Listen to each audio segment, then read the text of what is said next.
तो हेलो दोस्तों, आज हम बनाने वाले हैं बैंगन की ऐसी मसाला रेसिपी जिसे देख कर ही आपके मुंह में पानी आ जाएगा है। और इसमें जो भी इंग्रेडिएंट्स इस्तेमाल होंगे वो मुझे एक एक करके यहाँ पे आपको दिखाना है। तो चलिए शुरू करते हैं। ये देखिए, मैंने लगभग 10 से 12 बहुत ही छोटे छोटे वाले बैंगन, जो एकदम छोटे वाले आते हैं ना, मैंने उसको यहाँ पे यूज़ किया है। 3 टमाटर यूज़ किया है और 3 प्याज यूज़ किया है। ओके, अब इसके अलावा भी हमें कुछ मसाले स्पेशल इसमें यूज़ करने हैं, क्योंकि बघारे बैंगन में कुछ स्पेशल मसाले होते हैं जिसमें नारियल और मूंगफली इसका मेन इंग्रेडिएंट है, तो उसको हम यूज़ करेंगे। अब इससे पहले कि मैं इसके बारे में कुछ भी बात करूं, मैं पहले बता दूं कि इसमें पंचफोरन रखा हुआ है। पंचफोरन में सरसों, सौंफ, मेथी, काला जीरा और नॉर्मल जीरा, 5 प्रकार का फोरन होता है। हम नारियल, अदरक, लहसुन, मिर्ची, ये सारी चीज़ें इस्तेमाल करेंगे। ये 2 स्पेशल इंग्रेडिएंट्स हैं।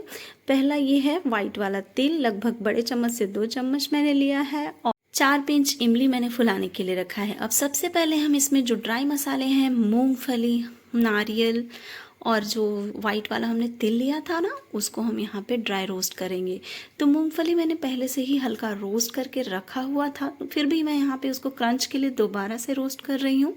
तो आपको ध्यान रखना है कि तिल को आपको सबसे लास्ट में रोस्ट करते वक्त रखना है। बाकी चीज़ें ऑलरेडी रोस्ट हैं तो मैंने साथ में ही रख दिया है ताकि टाइम कम लगे। अब ये जब अच्छे से रोस्ट हो जाएगा ना, तो हमें इस तरीके से इसको चारों तरफ से अच्छे से रोस्ट करने के बाद एक प्लेट में बाहर निकाल लेना है, क्योंकि इसे हमें ठंडा करना होगा। ठंडा करने के बाद हम इसे ग्राइंड भी करेंगे। तो ये देखिए, सारी चीज़ों को हम एक एक करके ग्राइंडर में ट्रांसफ़र कर देंगे। और इसके अलावा जो चीज़ें चाहिए वो अदरक और लहसुन है, जो आपको दिख रहे होंगे। 4 से 5 मिर्च आप ले लीजिए, और 10 कड़ी पत्ते मैंने इसमें छोटे छोटे इस्तेमाल किए हैं। 1 चम्मच कश्मीरी लाल मिर्च यूज़ किया है।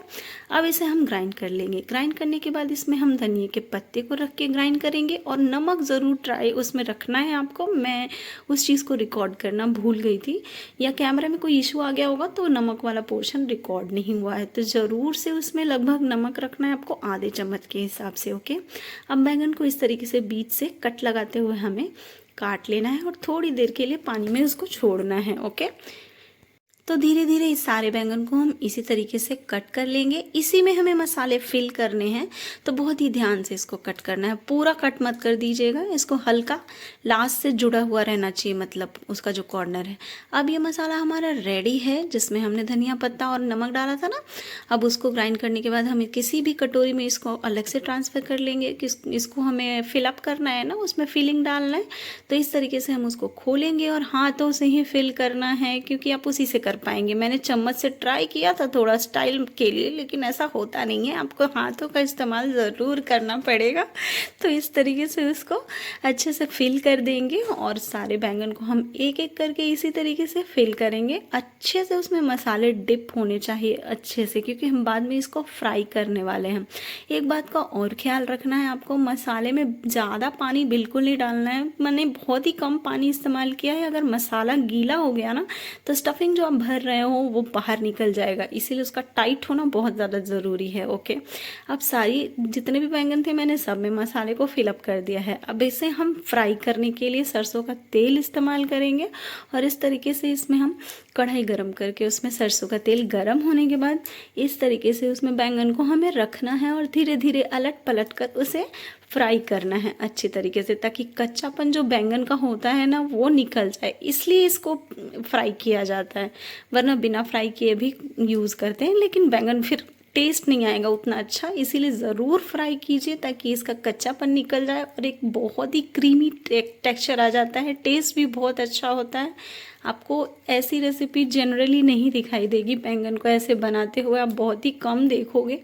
ओके, तो ज़रूर से इसको ट्राई कीजिएगा, क्योंकि मूंगफली और नारियल का जो हम यहाँ पे मसाला डालते हैं ना, उससे इसमें क्रीमी टेक्सचर आ जाता है। ऐसा लगेगा जैसे कि आपने काजू इसमें डाला हो ग्राइंड करके। ठीक है, तो फ्राई होने के बाद हम एक एक करके इस तरीके से बैंगन को बाहर निकाल लेंगे। अब सबको चेक करना है। ओके, अगर 1-2 बैंगन अच्छे से फ्राई नहीं हुआ है तो आपको ठीक से उसको फ्राई करना है। फिर उसी तेल में हम यहाँ पे पंचफोरन डालेंगे, जिसके बारे में मैंने आपको बताया था। मैंने पूरा इस्तेमाल नहीं किया है, आधा मैंने रख दिया था, लगभग 1 चम्मच मैंने यूज़ किया है। और उसके चटकने के बाद हम इसमें प्याज डाल देंगे और प्याज को हम ट्रांसपेरेंट होने तक ही फ्राई करेंगे। थोड़ा लो टू मीडियम हमारा फ्लेम होना चाहिए, क्योंकि यहाँ पे हमें बेसिक मसाले भी डालने हैं, तो बस इसको ट्रांसपेरेंट करना है। ओके, धीरे धीरे फ्राई करना है, जलाना नहीं है, इस चीज़ का ख्याल रखना है आपको। बस हल्का सा फ्राई होने के बाद इसमें हम सारे बेसिक मसाले डालेंगे। ये देखिए 1 चम्मच मैंने हल्दी पाउडर और 1 चम्मच मैंने गरम मसाला यहाँ पे यूज़ किया है और 1 चम्मच यहाँ पे मैंने मिर्च यूज़ किया है, जो कश्मीरी लाल मिर्च है। इस बात का ध्यान रखेंगे कि हमने इसमें हरी मिर्च को भी ग्राइंड किया था और 1 चम्मच मिर्च पाउडर में पहले भी इस्तेमाल किया है। तो बहुत ही सोच समझ कर, अगर आप तीखा खाते हैं तो ही आप इतना मिर्ची इस्तेमाल करेंगे। ओके, जब ये फ्राई हो जाएगा तब हम इसमें टमाटर की जो प्यूरी बना ली थी, हम लोगों ने 3 टमाटर लिए थे, उसकी प्यूरी बना ली थी और उसको हम इसमें इस तरीके से डालकर फिर चम्मच से उसमें 1 चम्मच नमक डाल देंगे। आपकी सब्जी जितनी भी है उसके अकॉर्डिंगली, स्वाद के अनुसार नमक डालिए। मैंने यहाँ पे जो भी लिया था उसके अकॉर्डिंग लगभग 2 चम्मच नमक मैंने यूज़ किया है, छोटा चम्मच था इसलिए। बड़े चम्मच से यूज़ करोगे तो 1 ही चम्मच यूज़ करना है।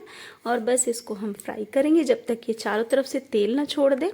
अच्छा, ये जो बाकी मसाले हमारे बच गए थे उसे भी हम इसमें फ्राई कर लेंगे। जो हम फिलिंग के लिए हमने मसाला रेडी किया था ना, वही मसाला यहाँ पे बच गया था लगभग 1-2 चम्मच, तो मैंने उसको भी इसमें यूज़ कर लिया है। इससे अच्छा टेक्सचर आता है। नारियल था ना उसमें, नारियल और मूंगफली, तो बहुत अच्छा हो जाता है टेस्ट। सच में आप ट्राई करिएगा।